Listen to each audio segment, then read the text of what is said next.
साथियों, आप देख रहे हैं BM TV यूट्यूब चैनल। मैं सतवंत सिंह राणा। सभी साथियों को फूले सो अम्बेडकर प्यार, जय भीम, जय जोहार, जय संविधान। साथियों, आज हमारे साथ में शख्सियत हैं कुंवर बहादुर साकसी, जिसकी उम्र लगभग 75 साल है और जो लगातार ब्राह्मणवादी व्यवस्था में नाक में दम करने हुए एक विस्फोटक अंदाज में समाज को जागृत करते हैं, पिछड़े समाज को। चलो गांव की ओर अर्जक संघ के माध्यम से और जो सामाजिक संगठन है वामसेब है, इन लोगों के माध्यम से मिलजुल कर ये लोग समाज में जागृति पैदा करते हैं और ब्राह्मणवादी व्यवस्था के चुंगल से पिछड़ा समाज को निकालने का काम करते हैं। दादा, मैं आपका बहुत बहुत शुक्रिया अदा करना चाहेंगे हमारे BM TV यूट्यूब चैनल पर। हम आपके BM चैनल का स्वागत करते हैं। आपके साथियों का बहुत धन्यवाद देते हैं कि आपने बड़ी हिम्मत के साथ इस चैनल का संचालन किया। हम आपसे ज्यादा समय न लेते हुए सवाल पूछेंगे। राम मंदिर उद्घाटन हो रहा है, प्राण प्रतिष्ठा की जा रही है, तो ये प्राण प्रतिष्ठा की थ्योरी में आप क्या शामिल होने जा रहे हैं वहाँ पे राम के दर्शन, रामलला के दर्शन करने के लिए? हम क्या शामिल होने जा रहे हैं? करोड़ों की संख्या में लोग शामिल नहीं होंगे जिनको ज्ञात है कि यहाँ बौद्ध धर्म के समय में खुदाई हुई। इस समय जो अयोध्या के उसमें बौद्ध अवशेष निकले, बौद्ध मठ निकले और गुंडागर्दी और तानाशाही के बल पर ये राम मंदिर बनाया गया, जो अवैधानिक है, वो तथ्यहीन है। तो क्या आप राम को भगवान नहीं मानते हैं? अरे राम कोई भगवान नहीं है। नहीं, राम तो अपनी लुगाई के लिए लंका चले गए थे, युद्ध किया, तो आप भगवान नहीं मान रहे? एक हत्यारा आदमी कभी भगवान हो ही नहीं सकता। कैसे हत्यारे? लंका में हजारों आदमियों को कत्लेआम करवा दिया, संभोग ऋषि का वध किया, ऐसे हत्यारे आदमी को भगवान कहा ही नहीं जा सकता। अच्छा दादा, एक सवाल है समाज में, प्राण प्रतिष्ठा एक सबसे इम्पोर्टेंट थ्योरी है कि पत्थरों में वैदिक मंत्रों के द्वारा जान भगवान को प्रवेश कराया जाता है। ये ब्राह्मणवादी व्यवस्था की देन है। पत्थर में कभी प्राण प्रतिष्ठा आ ही नहीं सकती।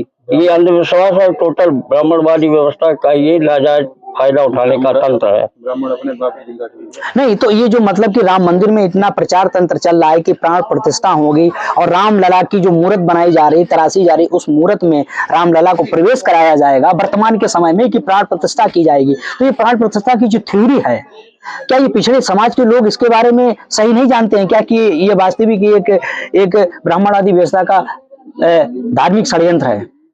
हमारी देश की अशिक्षित जनता को हमेशा गुमराह किया गया है और ये प्राण प्रतिष्ठा का समय इसलिए तय किया गया है क्योंकि 2024 में सांसद का चुनाव होने वाला है और इसीलिए अधूरे मंदिर का ये उद्घाटन करने जा रहे हैं और प्राण प्रतिष्ठा का वो समारोह वो कर रहे हैं। ब्राह्मण अपने मरे हुए।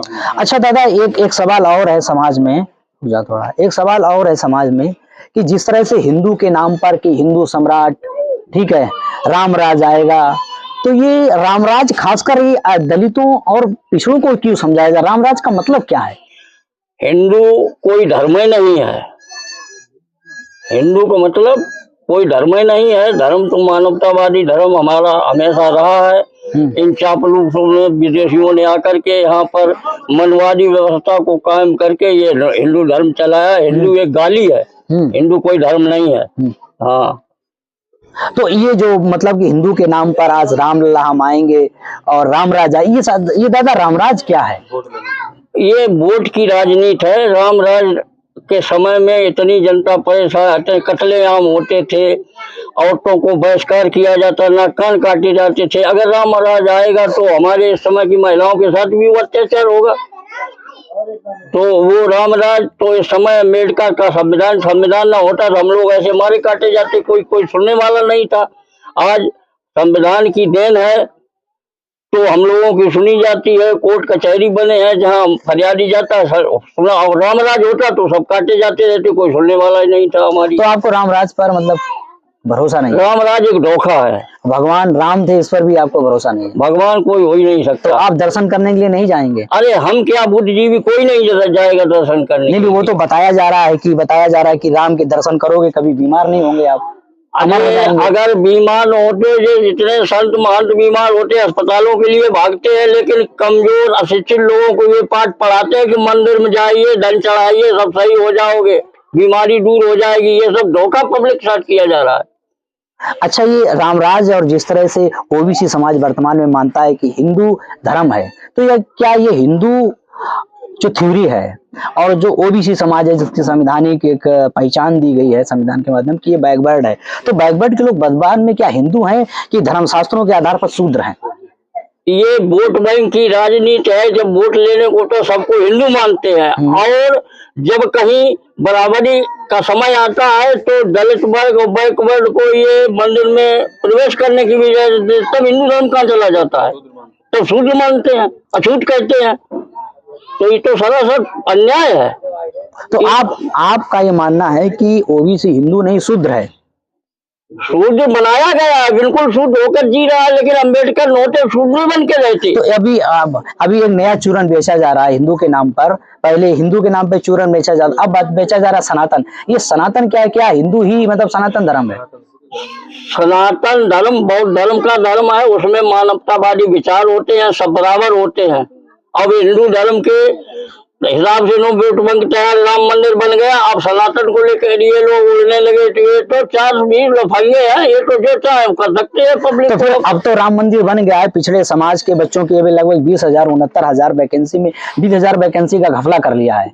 तो ऐसे राम मंदिर उद्घाटन के बाद में पिछड़े समाज की समस्या का समाधान हो जाएगा, बच्चों को बगैर पढ़े लिखे ज्वाइनिंग लेटर बांटे जाएंगे। तो इस तरह की ऐसी अफवाहें उड़ाई जा रही, क्या रामराज आने से सारे के सारे लोग बिल्कुल चंगे हो जाएंगे क्या? देखिए, हम दलित और बैकवर्ड के बच्चों को भी ये राजनीति पढ़ाते हैं कि मंदिर में जाइए, नौकरी लग जाएगी, और अपने बच्चों को विदेशों में पढ़ने के लिए भेजते हैं, चाहे वो इंजीनियरिंग हो या डॉक्टरी हो, कुछ भी हो। तो उनके लड़के डॉक्टर बनते हैं, हमारे लोग पूजा कर करके एक चपरासी भी नहीं बन पाता। ये व्यवस्था इन लोगों की है, ब्राह्मणवादी व्यवस्था। तो साथियों, जिस तरह से अभी आप दादा को सुन रहे थे, दादा का कहना है कि राम मंदिर के बारे में, प्राण प्रतिष्ठा के बारे में ये एक राजनीति है, एक भरी हुई राजनीति है यार। वर्तमान के पढ़े लिखे युवा भी नहीं समझ पा रहे हैं कि जिस तरह से वैकेंसी निकल रही है लगातार। आप बिहार में देखिए, बिहार में पिछड़ों की सरकार है और वहां में लगातार राम मंदिर की धार्मिक लड़ाई नहीं चल रही, वहां पे ज्वाइनिंग लेटर बांटे जा रहे हैं। उत्तर प्रदेश में राम के नाम पर लोगों को चरस बांटी जा रही है, और वो चरस ऐसी बांटी जा रही है प्राण प्रतिष्ठा के नाम पर, दर्शन के नाम पर। रामराज आने वाला है, रामलला हम आएंगे। तो रामराज आएगा तो क्या रामराज में जो अछूतों के साथ में जाति भेदभाव होता है, पिछड़ों के साथ में जाति भेदभाव होता है, क्या वो खत्म हो जाएगा रामराज में? कभी नहीं हुआ, ना होगा। क्योंकि उत्तर प्रदेश में ही जितने भगवान पैदा किए हैं मनवादियों ने, सब ज्यादातर उत्तर प्रदेश में पैदा हुए हैं। और विदेश में भगवान क्यों नहीं पैदा होते हैं? हाँ, ये तो विदेश में भगवान क्यों नहीं पैदा होते? ये बात सही है बिल्कुल। नहीं हो सकता उनको एड्रेस ना पता हो वहाँ पैदा नहीं, एड्रेस पैदा कर ले। वहाँ शिक्षा का महत्व है, यहाँ पूजा का महत्व है इंडिया में।